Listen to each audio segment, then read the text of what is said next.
I was out one night in December around midnight. It was terribly cold, being the first day after Christmas. I sighed deeply, almost amused at seeing my breath. I was tired, walking home from my friend Ricky's house. We'd just got done eating a ton of snack food and playing Pokemon, battling over and over like we were kids. How I miss those days. I am 17 now and kind of a nerd. I don't have a lot of friends, but I cherish the ones I do have. I don't have a girlfriend, but do have a crush or two. Anyway, I loved taking walks at night. It was so quiet and peaceful. I also really loved the cold air kissing my cheeks and fingers. I sighed again, almost home. Just a block away was my home, where I lived with my mom and two bratty young sisters of 15 and 10. Part of me didn't want to go home. Worried mom would catch me up late and scold me for being out alone. Suddenly, I saw her. She was pretty, kind of short, but not a child. She had wavy blonde hair and was wearing satin pants and a light blue tank top. As I got closer, I could see her face. Her pale skin was almost white as snow, with piercing green eyes. Her lips and fingers were blue. She looked very sad and very cold.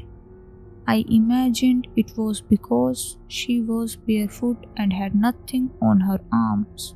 As I got about 3 feet away from her, she took a step towards me and said in a chilling, soft yet raspy voice, "Can you help me find my cat?" I shrugged and tried to smile. "Sure, where do you think he is?" She pointed to a truck parked in a driveway. I nodded and walked with her to the car. Before walking around it, I took off my jacket and offered it to her. "Here, you're gonna freeze to death." She smiled sadly, looking up at me. After a short pause, she whispered, "I already have." By then, I was getting freaked out by her. I didn't believe in ghosts or anything. Plus, I could see her breathing. I put my jacket around her shoulders, and for some reason, I was relieved when it stayed there. I made my way around the car. Sure enough, there was a kitten underneath. I reached in and pulled him out. To his surprise, he must have been focusing on her. He purred in my arms and eagerly jumped to the girl when he saw her. She smiled at me. Joyful tears now are cascading down her snowy, big skin. She grinned wide and scratched the cat's ear. "Thank you so much."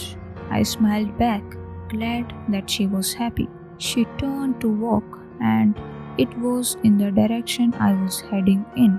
I made conversation after a moment, briefly reaching over to pet the kitten. We talked about weather, work, music, and the like. She was 17, named Hannah. She was out for a long time looking for her cat, freezing in the cruel December air. Of course, our talk was very short lived since I was close to home. "Jack," she said, "thank you so much for helping me." She grinned. "Of course," I said, blushing. She reached over and kissed my cheek.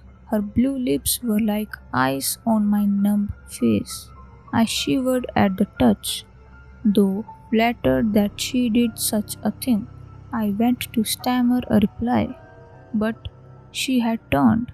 Her words echoed in my head, and then I realized something. Wait, I, I didn't tell you my name. How, how did, how did you? I asked, watching her walk away. She turned to look at me, smiled, and then vanished.